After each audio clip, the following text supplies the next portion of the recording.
디모데전서 성역 공부 세 번째 시간 이어가도록 하겠습니다. 우리가 앞선 영상에서는 3장 1절부터 13절까지 말씀을 보았는데요. 바울이 디모데에게 이제 에베소 교회 공동체를 회복하기 위해서 직분자들을 세울 때 이제 감독과 집사라고 하는 이 직분자들을 어떤 사람들로 세워야 하고 맡겨야 하는지에 대한 권면하는 말씀을 보았습니다. 우리 14절부터 4장에 이어지는 내용은 바울이 이제 디모데에게 다시 개인적인 권면을 하는 말씀들이 좀 나오는데요. 이 내용을 이제 하나씩 좀 보도록 하겠습니다.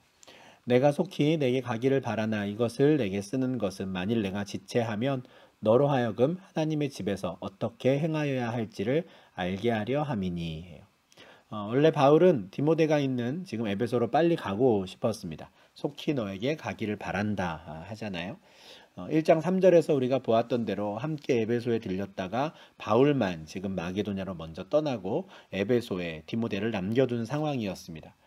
지금 바울은 지금 그리스 북부 지역이죠. 마게도냐에 있고 지금 디모데는 튀르키예 서쪽 해안 지역인 에베소에 있습니다. 그러니까 빨리 그냥 에베소에 가서 디모데와 함께 다시 사역을 하고 싶은 거예요. 그리고 한편으로는 신경이 쓰이는 것이죠. 과연 에베소의 그 상황에서 디모데 혼자서 그 일들을 감당할 때 참 힘이 들 텐데 내가 얼른 다시 가야겠다, 가고 싶다라는 생각은 지금 하고 있는 겁니다. 그런데 문제가 뭐냐면 조금 상황이 지체되고 있는 것 같아요.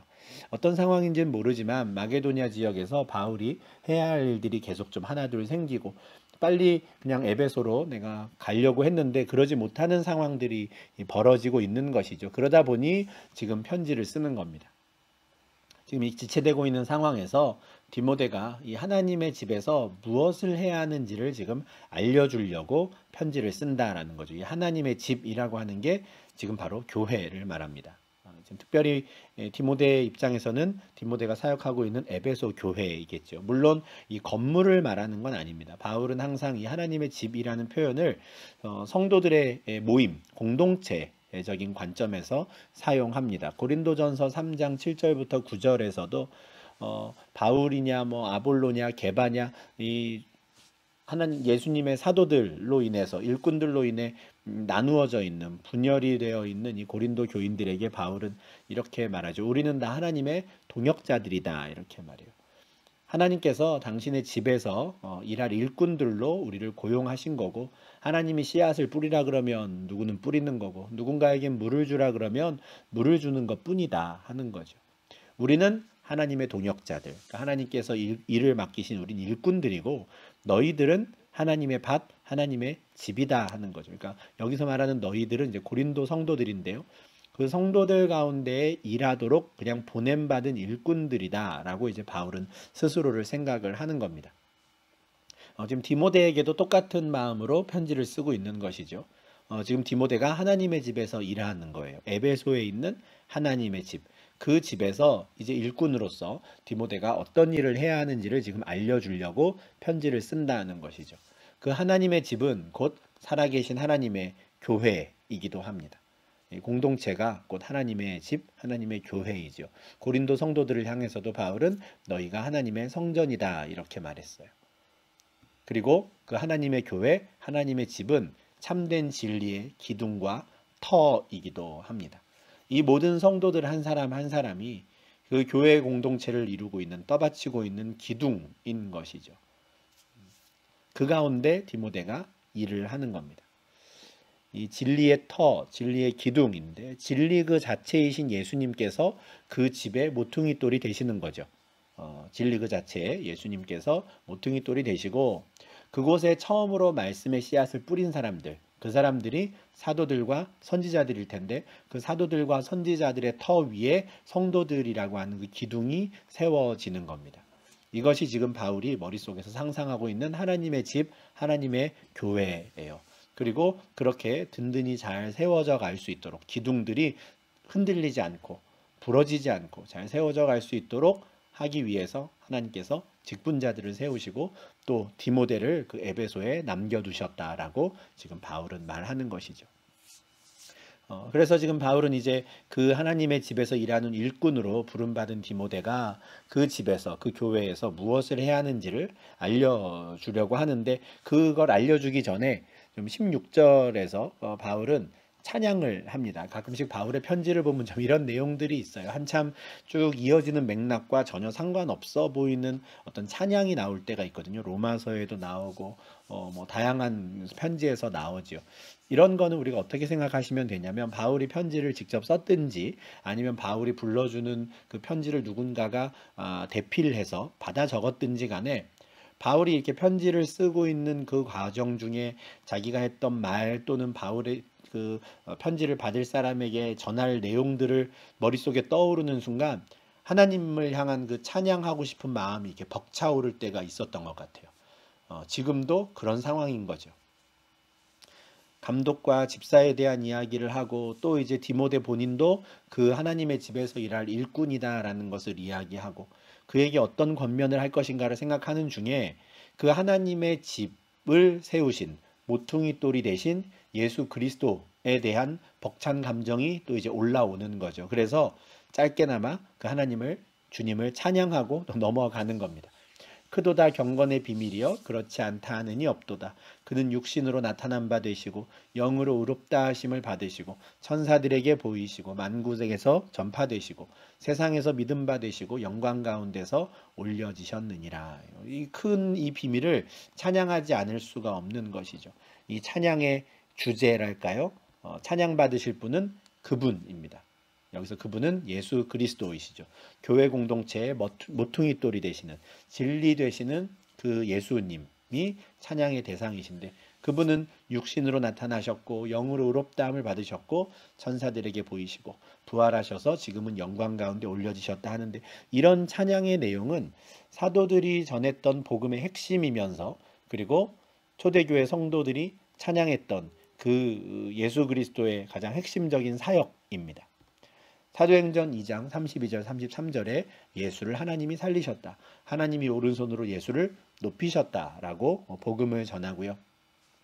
빌립보서 2장 9절부터 11절에서는 바울이 하나님이 그를 지극히 높여서 모든 입으로 예수를 주로 시인하게 하셨다라고 여기서도 영광을 돌리게 하셨다 하면서 찬양을 하는데 이 예수 그리스도는 모든 초대교회 성도들의 이 복음 전했던 복음의 핵심이며 또 그들의 찬양과 경배의 대상이 되시는 분이었죠. 그래서 3장 16절에 그 하나님의 교회를 시작하신 그 모퉁이 돌이 되신 예수님에 대한 찬양을 이제 짧게 하고 이제 4장에서부터 원래 바울이 의도했던 대로 디모데에게 이제 앞으로 네가 하나님의 집에서 하나님의 교회에서 무엇을 해야 하는지를 지금 알려준다 했는데 그 내용을 이제 전하기 시작합니다. 바울이 지금 디모데에게 해야 한다라고 말하는 말씀이 1절부터 4장 1절부터 나오는데요.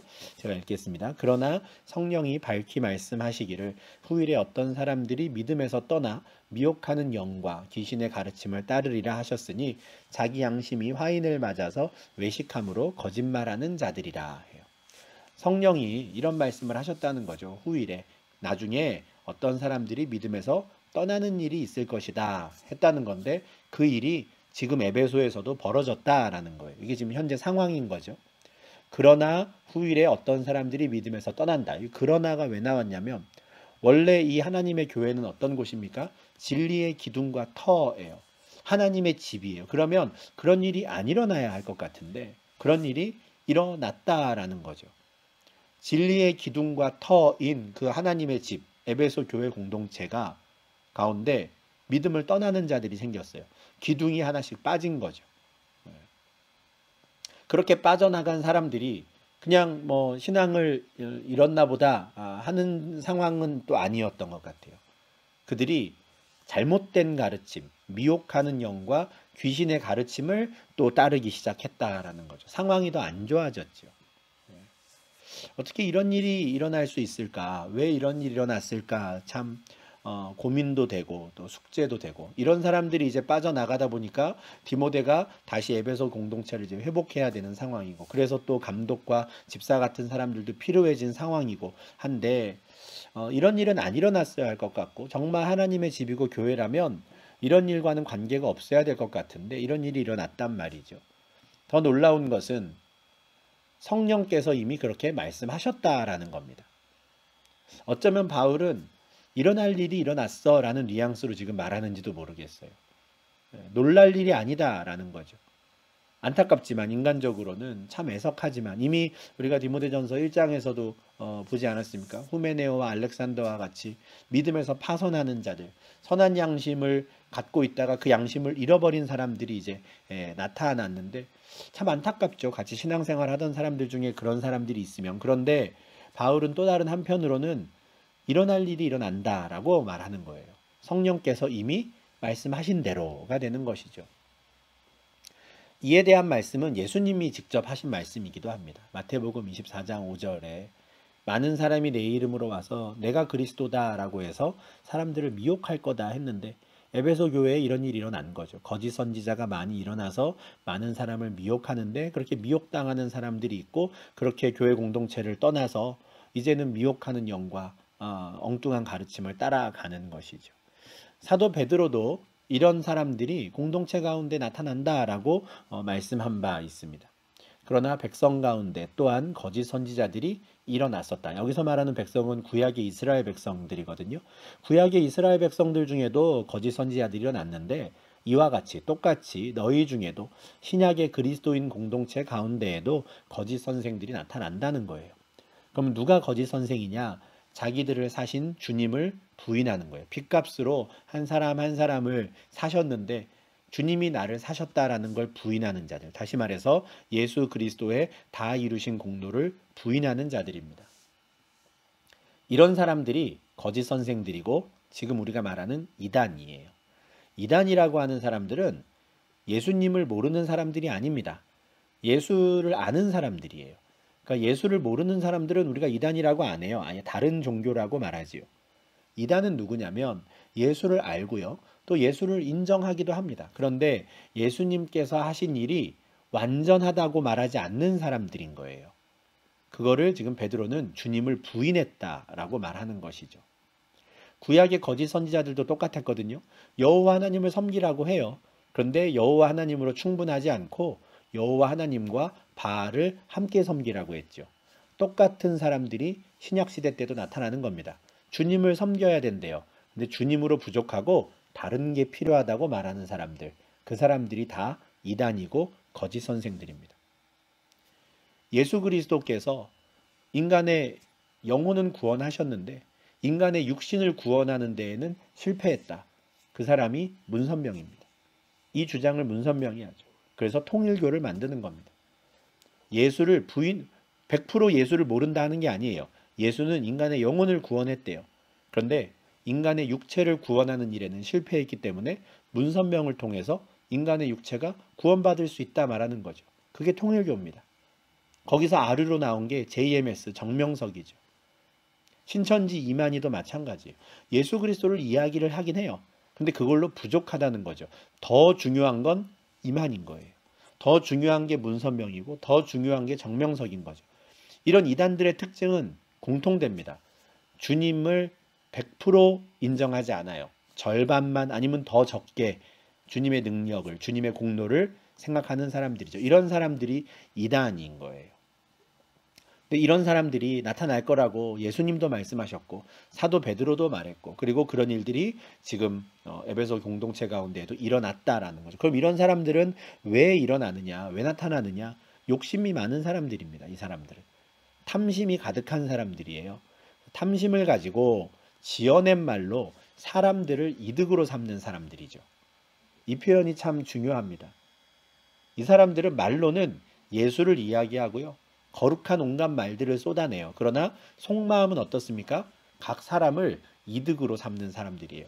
하나님의 형상으로 대하지 않고 나에게 득이 될 사람들. 그 사람들의 몸이 탐이 나거나 그 사람들의 돈이 탐이 나거나 심지어 그 사람들의 시간이 탐이 나서 그 시간과 돈과 몸을 나를 위해 쓰도록 만드는 사람들인 거예요. 아주 악한 사람들이죠. 그들에 대한 심판은 옛적부터 지체하지 않습니다. 반드시 그들은 심판당합니다. 이게 성경의 가르침인데 그것에 미혹되는 사람들이 이제 있는 거예요. 안타까운 일이지만.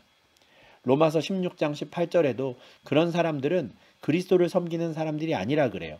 오직 무엇을 섬깁니까? 자기들의 배, 내 배를 불리는 데에만 사람들을 이용하는 사람들인 거예요. 그리스도를 섬기자고 말로는 아주 잘합니다. 교활한 말, 아첨하는 말 잘해요. 그렇게 해서 순진한 사람들의 마음을 미혹해서 자기를 섬기게 만드는 것이죠. 그래서 자기 배를 부르게 만드는 거예요. 그 사람을 이득으로 삼아서. 사도행전 20장 30절에서 바울은 에베소 교회 장로님들에게 이런 말을 이미 한 적이 있었어요. 여러분들 중에 자기를 따르게 하려고 어그러진 말을 하는 사람들이 나타날 겁니다. 조심하십시오. 그들로부터 공동체를 보호하는 게 이제 당신들이 장로님들이 하셔야 되는 일입니다라고 이미 이야기했었는데 참 힘들었던 것 같아요. 바울이 이제 이 마지막 설교를 하고 로마의 2년간 가택 연금되어 있는 그 상황 속에 실제로 이런 사람들이 공동체 가운데 나타났고 이제는 공동체가 많이 와해되어 버린 것이죠. 공동체 안에 있으면서 예수를 따르게 해야 하는데 자기를 따르게 하려고 자기 탐심에서 비롯된 어그러진 말을 하는 사람들 지금도 있습니다. 우리가 주의해야죠. 교회 공동체 안에서 이게 이단만 그런 게 아니고요. 정통이라고 하는 교단 내에서 활동하는 목회자들 또 리더들 가운데에도 있어요. 예수님을 따르게 하는 것이 아니라 자기를 따르게 만드는 어떻게든 사람들을 교활한 말과 아첨하는 말로 어르고 달래서 순진한 자들의 마음을 미혹해서 결국엔 내가 주인 되고자 하는 그들에 대한 심판은 하나님이 지체되지 않는다고 하셨습니다. 예수를 따르게 해야 되는데 자기를 따르게 하고 자기의 이득을 위해 하나님의 백성들을 이용하려고 하는 사람들이 있는 것이죠. 어떻게 그럴 수 있을까? 사람이 어떻게 그럴 수 있을까? 목사가 그럴 수 있을까? 우리가 생각을 하지만 성경은 아주 분명히 말합니다. 바울도 디모데전서 4장 2절에서 그 사람들은 자기 양심이 화인을 맞은 사람들이다 그래요. 양심이 없어졌어요. 불에 그냥 다 지져서 없어진 거죠. 그래서 거짓말하는 게 일도 아닌 겁니다. 어떻게 목사가 그럴 수 있을까? 목사로서의 양심이 없어요. 화인을 맞았거든요. 어떻게 장로가 그럴 수 있을까? 어떻게 저 사람은 저럴 수 있을까? 그런 기준이 아예 없는 겁니다. 그 사람들은. 에베소서 4장 19절에 그들은 감각 없는 자가 됐다 그러거든요. 뭐 옳고 그름에 대한 개념이 없는 거예요. 무엇이 제일 중요합니까? 내 배를 채우는 거. 나에게 이득이 되는 거. 그게 제일 중요하거든요. 보통 사람들이 생각하는 양심, 그런 게 없는 거예요. 그저 방탕의 방임에서 모든 더러운 것을 욕심으로 행하는데 혈안이 되어 있는 사람들이죠. 근데 문제는 뭐냐면 겉으로는 내가 목사고 내가 장로고 내가 이런 사람이고 말한다는 거예요. 이게 2000년 전 에베소에서도 일어난 일이고 지금도 일어나는 일이죠. 우리가 주의해야 합니다. 어떻게 그런 일이 일어날까? 바울은 고린도후서 11장 13절부터 15절에서 그것도 이상한 일이 아니래요. 참 덤덤히 말합니다. 이상한 일이 아니다. 사탄도 자기를 광명의 천사로 가장하는데 사탄의 일꾼들이 자기를 의의 일꾼이라고 가장하는 거 그거 대단한 일 아니다는 거예요. 속이는 게 일상인 사람들이라는 거죠. 다만 그들의 마지막은 그들의 행위대로 됩니다. 하나님께서 그대로 두지 않으시는 것이죠. 이런 일들이 벌어지는 것에 대해서 우리가 그래 이건 이상한 일이 아니야 라고 마음 먹는 것도 사실 필요해요. 어떻게 그럴 수 있어? 어떻게 저 사람이 그럴 수 있어? 하다 보면 내 신앙을 잃어버리거든요. 그냥 판단을 잘 내려야 됩니다. 저 사람이 사탄의 일꾼이었구나. 내가 속았고 또는 속을 뻔했는데 이제라도 알게 돼서 다행이다. 참된 진리의 말씀을 따라가자 하고 마음을 굳건하게 먹고 진리의 말씀을 따라가야 하는 것이죠. 이런 일을 당한다고 했을 때, 이런 일이 벌어진다고 했을 때 세상에 믿을 사람 아무도 없다라고 하면 안 되는 거예요. 우리의 믿음을 지키는 일이 제일 중요한 것입니다. 이런 일들이 근데 이제 에베소 교회 가운데 일어났는데 그 사람들이 그러면 어떤 말들로 그럴듯하게 사람들을 미혹했는가? 4장 3절에 있는데요. 혼인을 금하고 어떤 음식물은 먹지 말라고 했대요. 이게 무슨 미혹거리인가 싶지만 혼인을 금하고 어떤 음식물은 먹지 말라. 이거를 저는 말로 하지 않았을 거라고 생각합니다. 뭐 말로 했을 수도 있지만 대부분의 경우에는 주로 이들의 삶을 통해서 은근히 그런 뉘앙스를 저는 내비쳤을 거라고 생각해요. 수도원 생활을 하는 겁니다. 쉽게 상상을 하면 교회 공동체 가운데 이거 타락했어 라고 말을 하는 거죠. 에베소 타락한 도시에 세워진 교회도 역시 타락했어. 나는 이 교회를 떠나서 나는 광야에 나가서 혼자 있겠다. 대단해 보이는 거죠. 멋있어 보이는 겁니다. 저 사람은 결혼도 안 하고 저런 삶을 사는구나. 독신으로 사는구나. 또 어떤 사람은 음식을 가려요. 아, 이런 음식은 저의 신앙에 도움되지 않는 것 같아서 저는 먹지 않습니다. 은근히 분위기를 띄는 거죠. 나는 거룩한 사람입니다. 라는 걸. 결혼을 하지 않고 어떤 음식물을 먹지 않는 걸 통해서 나는 이런 사람이에요. 나는 거룩한 사람이에요. 라고 하는 뉘앙스를 자꾸 풍기는 거예요. 그럼 사람들이 어떻게 됩니까?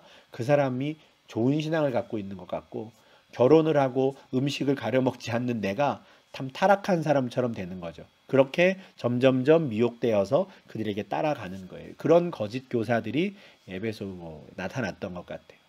아마 이런 사람들은 방탕하고 문란한 삶을 살았던 에베소 사회 전체적으로도 굉장히 좀 특별한 게 여김을 받았던 사람들이 아닐까 싶어요. 그러니까 교회 공동체 안에서도 사람들이 끌려가는 것이죠. 그런데 그들에 대해서 바울이 아주 명확하게 말합니다. 하나님께서 지으신 모든 것이 선하다는 거예요. 결혼하지 않는 게 선한 게 아니라는 거예요. 음식물 뭐 안 먹는다는 게 선한 게 아니라는 거예요. 결혼도 그렇고 음식도 그렇고 다 하나님이 지으신 거예요. 그 모든 건 하나님께서 선하게 창조하신 겁니다. 그 어떤 제도, 어떤 물건이 그 자체로 선하거나 악하거나 하지 않아요. 굳이 따져야 된다면 오히려 선하다는 거죠. 뭐가 문제입니까? 그걸 잘못 사용하는 게 문제인 것이죠. 어떻게 사용해야 됩니까? 항상 감사함으로. 음식물도 하나님이 지으셨거든요. 그러니 우리는 감사함으로 받으면 되는 거예요. 이 음식은 거룩할까 아닐까? 이 음식은 선할까 악할까? 그걸 따질 게 아니라는 거죠. 5절에서도 또 얘기합니다. 4절에서도. 감사함으로 받으면 버릴 것이 없다. 어떤 제도나 물건이 잘못한 게 아니라는 겁니다. 어떤 태도로 그것을 이용하느냐, 어떤 태도로 그것을 받느냐의 문제인 것이죠. 결혼제도 누가 만드셨습니까? 하나님이 만드셨어요. 남자가 부모를 떠나 그의 아내와 합하여 둘이 한 몸을 이룰지로다. 하나님의 말씀입니다. 그런데 어떻게 혼인을 하지 않는 게 거룩한 일이 되겠어요? 그 자체가 문제가 아닌 것이죠. 먹는 것도 마찬가지입니다. 로마서 14장 6절에 먹는 자도 주를 위하여 먹으면 괜찮고요. 먹지 않는 자도 주를 위하여 먹지 않으면 괜찮다는 거예요. 태도가 중요한 것이죠. 고린도전서 10장 27절 28절에서는 심지어 우상의 제물에 대해서도 바울은 이렇게 말합니다. 고린도 교회에서 어떤 성도들이 불신자 가정에 초대를 받으면 가도 되나요? 안 되나요? 물어본 것 같아요. 예수를 믿지 않는 사람들이 초대하는 게 왜 문제냐면 그 집에 가면 우상에게 바쳐진 제물들이 음식으로 나올 거거든요.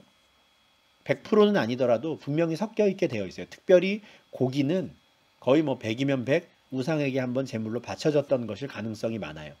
그러니까 고민되는 거죠. 성도로서 내가 가야 되나 말아야 되나. 근데 바울은 아주 명확하게 말합니다. 믿지 않는 자가 너희를 초대했을 때에도 가고 싶으면 가도 된다는 거예요. 거리낄 게 없습니다. 저희는 자유하죠. 가서 앞에 차려져 있으면요. 상대방 나를 초대해 준 그 사람을 위해서 그 양심을 위해서 이거 우상 제물입니까 아닙니까? 물을 필요 없어요. 묻지 말고 먹으면 되는 거예요. 음식에 제약이 없다는 것이죠. 그런 걸로 인해 우리의 신앙에 큰 문제 생기지 않는다는 거예요. 그런데 나와 함께 같이 초대받다 간 그 누군가가 옆에서 말해주는 거죠. 근데 이거 우상 제물이라서 난 좀 찝찝해. 난 좀 걱정돼. 먹어도 될지 모르겠어. 그럼 어떻게 합니까? 그 연약한 자를 위해 같이 안 먹는 거예요. 나와 함께 가서 이것이 제물이라고 말했던 그 사람의 양심을 위해서 나도 같이 안 먹어주는 거죠. 음식을 먹느냐 안 먹느냐가 중요한 게 아니다라는 거예요. 어떤 마음으로 어떤 목적으로 먹느냐 안 먹느냐가 중요한 것이죠. 음식물 자체에 대해서는요. 예수님께서 마가복음 7장 19절에서 모든 음식물은 깨끗하다라고 아주 공식적으로 말씀하셨어요.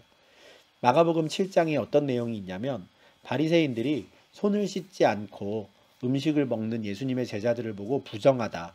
예수님께 따지거든요. 왜 제자들을 저렇게 키우냐고, 왜 저렇게 두냐고 따지거든요. 그때 예수님이 말씀하세요. 밖에서 들어가는 것 중에 사람을 더럽게 할 수 있는 건 아무것도 없다는 거예요. 왜요? 사람 입으로 들어가는 음식은 사람 마음으로 들어가는 게 아니거든요. 배로 들어가서 그냥 뒤로 나가요. 그러니까 음식물로 사람이 더러워지지 않는다는 거예요. 음식물은 깨끗하다는 거죠. 뭐가 더 중요합니까? 마음이 중요하죠.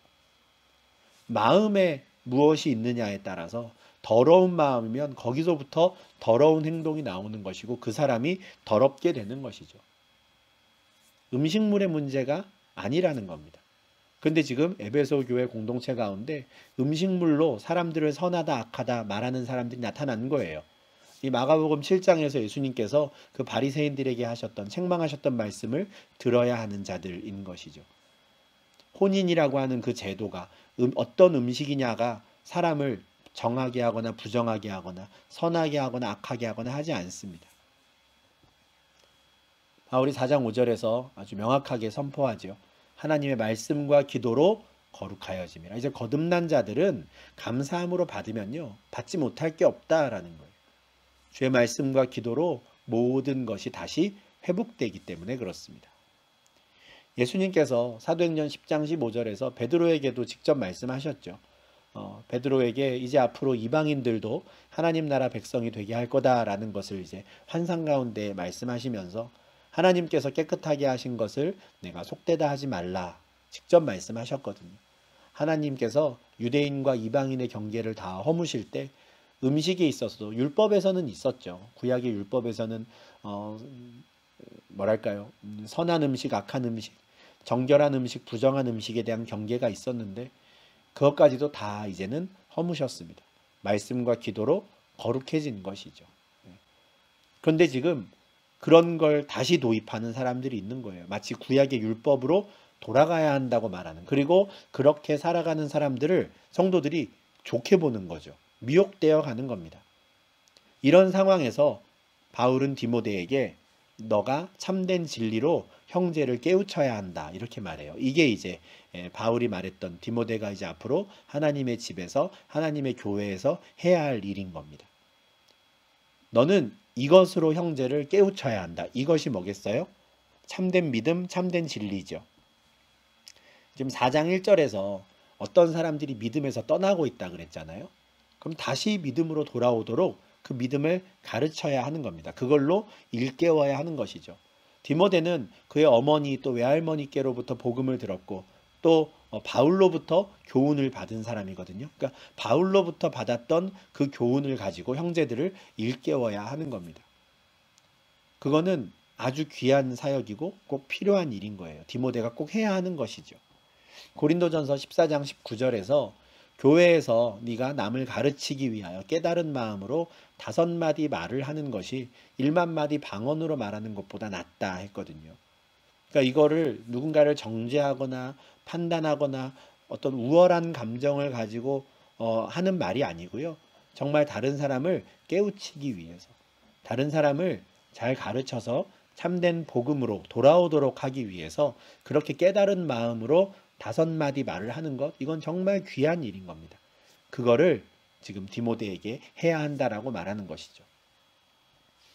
근데 6절 말씀에서 아주 중요한 단어가 우리 한글 성경에는 빠져 있어요. 영어 성경에는 이게 주어가 잘 들어가 있는데, 원래 말씀은 이렇습니다. 내가 이것으로 형제를 깨우치면 네가 그리스도 예수의 좋은 일꾼이 되어 믿음의 말씀과 내가 따르는 좋은 교훈으로 양육을 받으리라. 지금 한글 성경을 보면 제가 지금 괄호로 표시한 내가라는 말이 없거든요. 그러다 보니까 지금 디모데가 어떤 형제를 참된 진리로 잘 가르치면 그 사람이 그리스도 예수의 좋은 일꾼이 되고 그 사람이 잘 양육받을 거야 라고 하는 말씀 같은데 그렇지 않습니다. 원래 의미는 디모데가 진리로 형제를 깨우치면 오히려 그 일을 통해서 디모데가 예수의 좋은 일꾼이 되고 디모데가 믿음의 말씀과 좋은 교훈으로 양육을 받게 될 거다라는 거예요. 그러니까 형제를 깨우치는 일이 결국 디모데에게 더 유익한 일이 될 거다라는 거죠. 이런 거는 우리가 경험적으로도 너무 잘 알 수 있습니다. 처음에 우리가 누군가에게 뭐 성경을 가르친다라든지 교리를 가르친다라든지 하면 내가 뭔가 다 완벽하게 준비가 안 돼 있으면 못할 것 같거든요. 그래서 준비해야 됩니다. 준비해야 됩니다. 근데 막상 가르쳐 보면요, 누군가에게 진리로 그 사람을 깨우쳐 보면 그 말씀을 가르치는 동안에 내가 성장한다는 걸 느껴요. 아, 내가 이걸 정말 믿고 있구나 라는 것도 깨닫게 되고요. 또 말씀을 가르치다 보면 그 말씀을 더 잘 이해하게 되는 것이죠. 제가 지금 저희 로테르담 사내교회에 와서 매년 이렇게 성경 공부를 같이 하고 말씀을 나누고 교리 공부를 하고 하면서 정말 제가 받는 유익이 이거예요. 네. 말씀의 의미를 더 깊이 깨닫게 되고요. 어, 이 말씀의 의미에 비추어서 자꾸 저를 좀 돌아보게 되는 것이죠. 네. 이게 제가 받는 유익인데 바울이 지금 디모데에게 너에게 이런 유익이 있을 거다 하는 거예요. 그러니까 형제를 진리로 깨우치는 것, 가르치는 게 참 쉬운 일은 아니지만 그것이 힘든 일만은 아니고 반드시 너에게 유익한 일이다라고 하는 거죠. 우리가 앞에 3장에서도 감독이나 집사의 직분을 감당하는 것이 그 사람의 믿음에 더 또 유익한 일이다라고 하는 말씀을 보았잖아요. 같은 맥락으로 우리가 이해할 수 있는 겁니다. 분명히 바울은 디모데에게 지금 그 거짓 교사들이 활동하고 있는 에베소에서 참된 진리를 가르치라고 해요. 그렇게 해서 성도들에게 유익이 되어야 하지만 그 일이 디모데에게도 유익한 일이라는 거죠. 계속해서 7절부터 바울은 또 디모데에게 할 일을 알려줍니다. 망령되고 허탄한 신화를 버리고 경건에 이르도록 내 자신을 연단하라. 육체의 연단은 약간의 유익이 있으나 경건은 범사에 유익하니 금생과 내생에 약속이 있느니라. 참된 진리를 가르쳐야 하고요. 망령되고 허탄한 신화는 버려야 합니다. 그것에 관심을 두면 안 돼요. 이 망령되고 허탄한 신화가 무엇인가? 아마도 그 거짓 교사들, 어떤 사람들이 교회 공동체 안에서 이야기했던 그 신화와 끝없는 족보 같은 것 같아요. 그러니까 구약의 내용인데 참된 진리를 이해하는데 정말 중요하지 않은 망령되고 허탄한 신화 이런 거 아닐까? 저런 거 아닐까? 우리가 좀 사실은 나의 어떤 경건 그리고 내가 하나님을 더 깊이 알아가는 데에는 필요 없는 쓸데없는 것에 우리가 좀 몰두하고 그것으로 논쟁할 경우가 있는데 그런 일은 하지 말라는 거예요. 그런 거에는 버려라 하는 거죠. 관심을 가져야 하는 건 오직 경건이라는 거예요. 참된 경건에 이르기 위해서 디모데는 스스로를 연단해야 합니다. 육체의 연단, 우리가 몸을 가꾸는 경우가 있잖아요. 요즘에 뭐 학생들이나 청년들, 젊은 사람들 많이 이제 뭐 헬스장도 가서 자기의 근육도 가꾸고 좋은 멋진 몸을 갖추기 위해서 애를 씁니다. 좋아요, 그죠? 우리 건강을 위해서 필요한 일이에요. 그런데 바울이 그거는 약간의 유익이라 그러고요.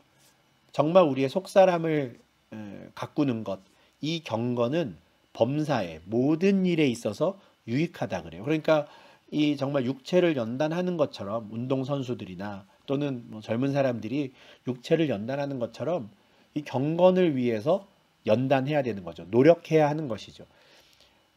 우리가 큰 교리의 범위로 볼 때 거듭난 자들은 성화의 길을 간다라고 말을 하거든요.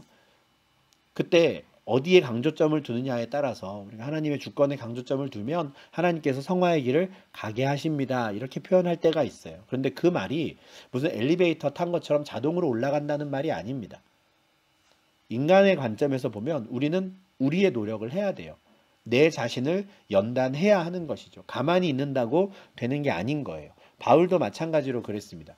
누구보다도 하나님의 주권을 강조하고 누구보다도 하나님의 예정을 강조했던 바울인데 고린도전서 9장 27절에 나는 내 몸을 쳐서 복종하게 한다 그래요. 자기의 의지를 들여서 나를 치는 거죠. 이러면 안 된다고 꺾는 겁니다. 스스로의 의지를. 그리고 주의 말씀에 복종하게 해요. 왜요? 내가 실컷 다른 사람에게 복음을 전한 다음에 혹시 내가 버림당할까 두려워함이로다. 하나님의 주권과 선택, 예정을 누구보다도 확신하고 믿었던 바울인데 바울도 이런 말을 합니다. 나의 의지를 들여 스스로를 연단해야 하는 것이죠. 고린도전서 15장 31절 나는 날마다 죽노라 라는 말도 해요. 내 몸을 쳐서 복종하게 하는 일을 매일 해야 하는 것이죠. 한 번 했다고 되는 게 아니라 날마다 해야 하는 것입니다. 그러면 그렇게도 바울이 말하는 그 경건은 무엇인가? 제가 아까 속사람을 가꾸는 것이라고도 말씀을 드렸는데 이 경건에 대해서는 야고보서 1장 27절에서 아주 명확하게 말씀합니다. 하나님 아버지 앞에서 정결하고 더러움이 없는 경건은 곧 고아와 과부를 그 환난 중에 돌보고 또 자기를 지켜 새 속에 물들지 아니하는 그것이니라. 하나님이 바라시는 진짜 경건, 정결하고 더러움이 없는 경건은 뭡니까? 고아와 과부를 돌보는 거예요. 사회적으로 소외된 자들, 약자들, 환난 중에 있는 그들을 돌보는 것. 이게 진짜 경건이라는 거예요. 이 일을 하려면 어떻게 해야 됩니까? 세상을 떠나면 안 돼요. 세상 사람들과 함께 사는 겁니다.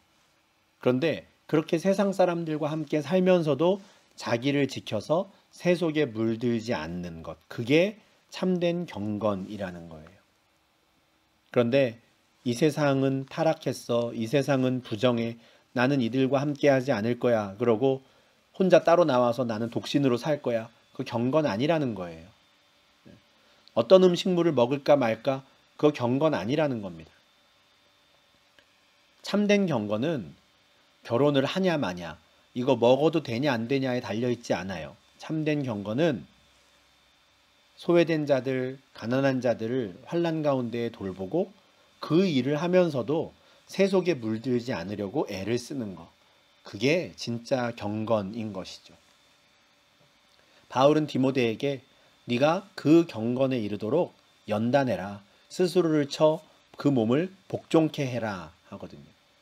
왜냐하면 타락한 인간의 본성은 그런 삶을 원하지 않기 때문에 그렇습니다.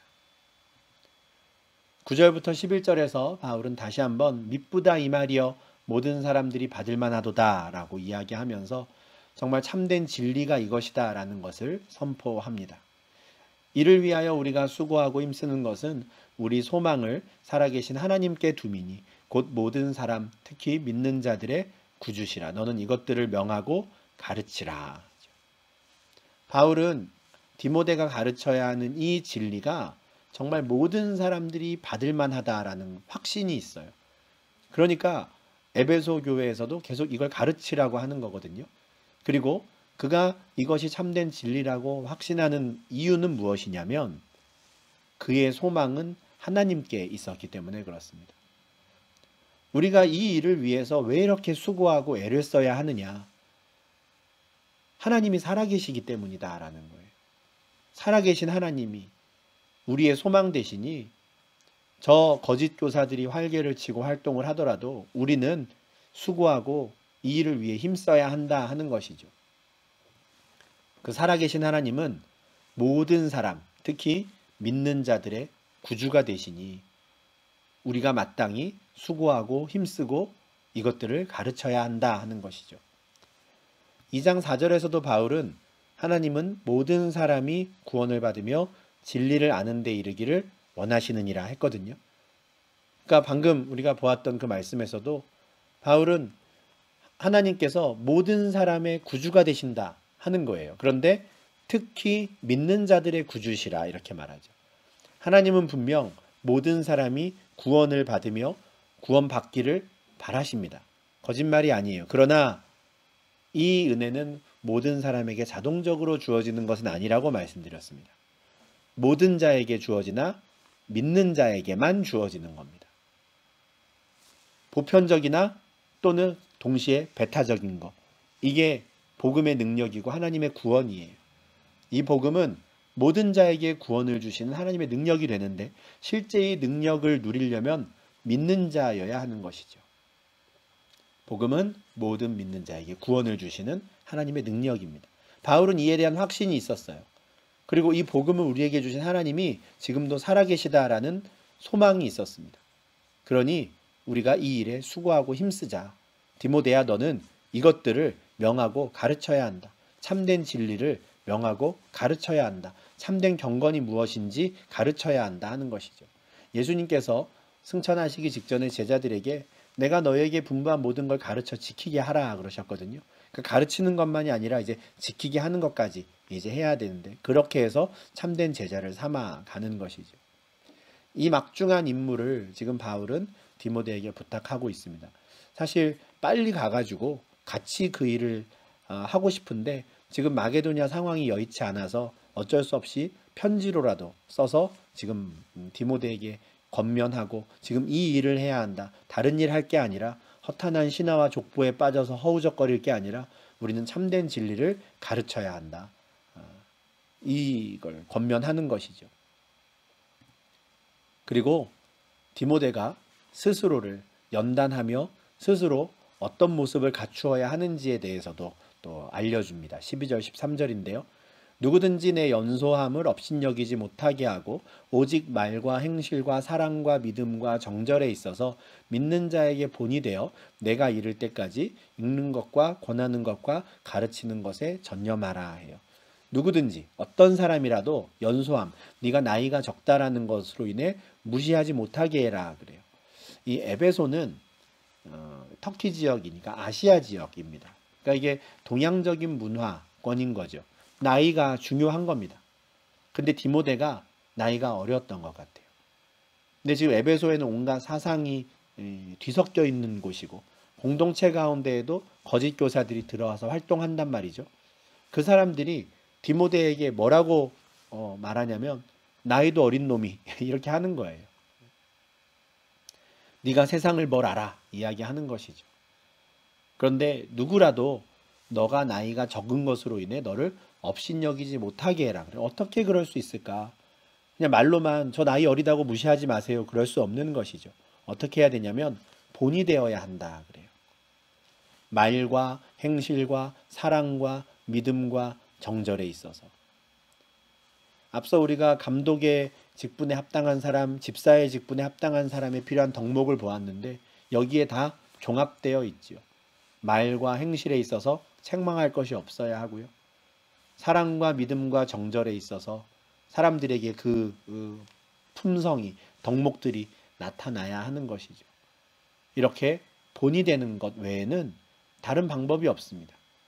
나이가 어리지만 연소하지만 그래도 함께 신앙생활하는 성도들에게 본이 되어야 그는 가르치는 일을 할 수 있는 겁니다. 다른 방법이 없는 거예요. 말로 할 수 있는 게 아닌 것이죠. 오직 믿는 자에게 본이 되어서 내가 이를 때까지 읽는 것과 권하는 것과 가르치는 것에 전념해라 해요. 그러니까 이 일을 하기 위해서 바울이 계속해서 디모데 너는 선한 싸움을 싸워야 한다. 너는 그 스스로를 연단해야 한다. 계속 이야기하는 거예요. 왜요? 가르칠 수 있도록. 물론 그 디모데 개인에게도 그 유익한 일이겠지만 가르치는 일을 잘 하기 위해서라도 너가 먼저 잘 해야 한다. 이렇게 말하는 거거든요. 읽는 것과 권하는 것과 가르치는 것에 전념할 수 있도록 하는 것이죠. 제가 신대원 다닐 때 어떤 교수님께 들었던 말씀 중에 설교자 개인의 모습으로 인해 선포되는 설교의 말씀이 가려져서는 안 된다라고 하신 말씀을 들었던 게 기억납니다. 중요한 말씀이죠. 그 입에서 아무리 진리가 선포가 되고 그 입에서 아무리 하나님의 말씀이 나온다 해도 그 말을 하는 사람이 본이 되지 않는다면, 그 말을 하는 사람이 책망받을 만한 사람이라면 제 아무리 그 입에서 참된 진리가 나오더라도 그 진리가 가려진다라는 거거든요. 바울이 지금 디모데에게 그 말을 하고 있는 것 같습니다. 본이 되어서 잘 가르쳐라. 내가 갈 때까지 그 일에 전념해라 하는 것이죠. 전념한다라는 거. 사도행전 6장에서 사도들이 했던 일이죠. 기도하는 일과 말씀 사역에 힘쓰는 거. 이 일을 지금 디모데에게 맡기는 겁니다. 사도들이 했던 일을 지금 디모데에게 맡기는 것이죠. 과연 디모데가 잘할 수 있을까? 바울은 참 짠하기도 하지만 또 그가 잘할 수 있으리라고 확신을 합니다. 이미 하나님께서 그에게 은사를 주셨거든요. 14절 15절입니다. 내 속에 있는 은사 곧 장로의 회에서 안수받을 때에 예언을 통하여 받은 것을 가볍게 여기지 말며 이 모든 일에 전심전력하여 너의 성숙함을 모든 사람에게 나타나게 하라. 그가 받은 은사가 뭔지는 모르겠어요. 이 장로의 회에서 안수를 받았다는 것에 대해서는 이제 우리가 앞선 다른 영상에서 이미 말씀을 드렸는데요. 아마도 이 2차 전도 여행 때 바울과 합류해서 함께 선교 여행을 떠나기 직전에 그 더베와 루스드라 이고니온에 있는 장로님들이 모여서 디모데에게 안수한 것 같고요. 그때 그들이 선포했던 많은 말씀들 가운데 하나님께서 또 은사를 주신 것 같아요. 여기서 말하는 은사가 헬라어로 그리스어로 카리스마입니다. 우리가 흔히 저 사람 카리스마 있다라고 할 때 그 카리스마가 은사거든요. 그러니까 그 은사, 카리스마를 잘 나타내야 하는 것이죠. 그걸 이용해야 하는 겁니다. 그거를 가볍게 여기지 말라고 그래요. 아, 이거 갖고 할 수 있겠어? 그렇게 생각하지 말라는 겁니다. 그거를 잘 사용해서 모든 일에 전심전력하면 할 수 있다. 바울이 말하는 거예요. 그렇게 해서 성숙함을 나타내라 하는 것이죠. 비록 그가 나이가 어리고 연소하지만 그의 성숙함을 나타내야 하는 겁니다. 그렇게 가르치는 일에 또 권하고 또 읽히는 일에 전념해야 하는 것이죠. 그리고 바울은 계속해서 디모데가 스스로를 연단해야 한다고, 스스로의 신앙을 지키는 선한 싸움을 계속해야 한다는 권면을 또 합니다. 16절이죠. 네가 네 자신과 가르침을 살펴 이 일을 계속하라. 이것을 행함으로 내 자신과 내게 듣는 자를 구원하리라 합니다. 다른 사람을 가르치는 일에 전념하지만 또 너 자신도 가르쳐라. 계속해서 그 말씀 가운데 스스로를 쳐 복종시켜라. 연단해라 하는 것이죠. 그래야 너 자신과 너에게 듣는 자들을 구원한다는 거예요. 바울도 이것을 늘 염려하고 있었다고 말씀을 드렸습니다. 고린도전서 9장 27절이었죠. 내가 내 몸을 쳐 복종하게 함은 내가 남에게 전파한 후에 내가 도리어 버림을 당할까 두렵기 때문이다 말하는데, 이런 두려움을 또 디모데가 가져야 한다라는 것이죠. 우리가 이런 말씀들을 볼 때 우리가 둘 다 잘 이해해야 합니다. 어떤 두 말씀이냐면, 하나님께서 한번 택한 백성들 버리지 않으신다라고 하신 그 말씀과 또 우리가 버림당할까 두려워해야 한다라는 말씀을 다 받아야 되는 거예요. 둘 중에 내가 더 좋아하는 말씀만 받으면 안 되는 겁니다. 둘 다. 우리는 하나님께서 우리를 택한 자들 반드시 구원하신다, 반드시 하나님의 아들을 삼으신다라는 그 약속의 말씀을 붙잡아야 됩니다. 그 믿음을 가지고 스스로 돌아보아야 하는 것이죠. 그 믿음을 가지고 내 몸을 쳐 복종하게 해야 하는 거예요. 다른 사람을 권면하고 가르치는 그 말씀으로 나를 또 가르쳐야 하는 것이죠. 이렇게 바울은 디모데에게 정말 앞으로 네가 해야 될 일이 무엇인지를 4장에서 구체적으로 설명합니다. 이미 많은 이야기들을 했어요. 그죠? 이 와해된 공동체를 세우기 위해서 어떤 사람을 직분자로 세워야 하는지, 또 교회 공동체 남성과 여성의 이 역할에 있어서도 창조의 원리를 생각하며 무엇을 강조해야 하는지도 이미 잘 가르쳤습니다. 그리고 개인의 연단과 개인의 신앙의 성숙을 위해서도 디모데가 애쓰고 노력해야 되는 것이 무엇인지, 그리고 거짓 교사들에 맞서서 그가 끝까지 고수하며 가르쳐야 되는 그 진리가 무엇인지를 또 다시 한번 강조하지요. 우리가 이런 말씀들을 이제 3장과 4장에서 보았는데, 이 말씀들 우리가 잘 기억하면서 우리의 모습 또 우리 공동체의 모습을 돌아볼 수 있으면 좋겠습니다. 하나님께서 나에게 직분을 맡기셨다면 직분을 맡기신 이유가 무엇인지 우리가 잘 기억할 수 있으면 좋겠고, 오늘 말씀을 통해서 보았던 그 직분자들에게 합당한 덕목이 무엇인지, 그리고 그 열매가 나에게 있는지를 또 돌아볼 수 있으면 좋겠습니다. 아직은 직분을 받지 않은 분들이라면 그 직분을 또 사모하는 자들이 될 수 있으면 좋겠어요. 직분을 사모하는 것이 선한 일이라 했거든요. 그래서 정말 하나님의 백성 공동체, 하나님의 양떼를 함께 세워가는 일에 또 헌신하는 우리 성도님들 될 수 있으면 좋겠습니다. 네, 이렇게 해서 우리 오늘 성경 공부 마무리하고요. 아마도 다음 주에 이 5장과 6장을 같이 보면서 마무리할 수 있을 것 같습니다. 우리가 디모데전서 이제 세 번째 시간 끝났고 다음 주 네 번째 시간으로 마무리할 텐데, 오늘 한 말씀들 우리가 또 잘 묵상할 수 있으면 좋겠고, 또 다음 주까지도 우리가 함께 말씀을 묵상하면서 에베소 교회 공동체를 향한 권면, 또 그곳에서 목회했던 디모데를 향한 권면의 말씀들을 우리가 함께 좀 잘 새겨볼 수 있으면 좋겠습니다. 예, 오늘도 오랜 시간 함께 해주셔서 감사하고요. 예, 수고 많으셨습니다. 이렇게 성경 공부 세 번째 시간 마무리하겠습니다. 감사합니다.